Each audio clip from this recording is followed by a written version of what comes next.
રાજભાઈ હા આખી બેગ ભરીને ક્યાં જાઓ ચશ્મા ને? પેલા ભાઈ હે ને આલ્ફા ચશ્મા ઘરમાં આવી ગયા હતા, ખાલી ને ખાલી 100 રૂપિયાના ચશ્મા મળતા હતા. બોલો ઉત્તરાયણ માટે સ્પેશિયલ આખે આખો ઠેલો ભરી લીધો. હવે તમારે જોવા હે હાલો આવી જાઓ.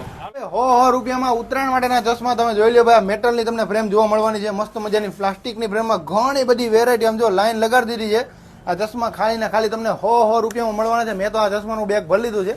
હજી થોડીક એવી રેન્જ જોઈ છે, એવી રેન્જ બતાવી દઈ તો લાગે ને પુષ્પા ઝૂકે ગયા નહીં વાળા જેવું. ભાઈ આ ચશ્મા જે મેં પહેર્યા ને એ 500 વાળી રેન્જ છે, જેમાં તમે જોઈ લો વેરાયટીઓની સમજો ક્વોલિટી મટીરિયલ છે. ખાલી ઉત્તરાયણ નહીં, ઉત્તરાયણ પછી પણ તમારે કામ લાગશે એવા જોરદાર ચશ્માના મેટલની ફ્રેમમાં તમે જોવો ને, જો આમ આવતા રહે તો પહેલી નજરનો પ્રેમ જેને કહેવાય ને એ 500 વાળી ફ્રેમ છે.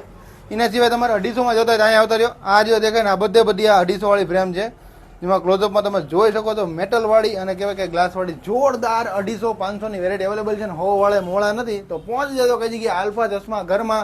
બાકી તમે કહો ને ભાઈ ઉત્તરાયણનો સ્ટોક ભરપૂર આવી ગયો છે, ફટાફટ વિઝિટ કરી લો તમારા મનગમતા ચશ્માની ખરીદી. અને નાના છોકરા માટેના ગોગલ જોઈ લો ભાઈ, 50માં 1 અને 100માં 3 તમને મળી જવાના છે. હાર્યું એડ્રેસ ભાઈ આંબેડકર ચોકની પાસે આવેલું છે એમનું આલ્ફા ચશ્મા ઘર, તો પહોંચી જ જાજો.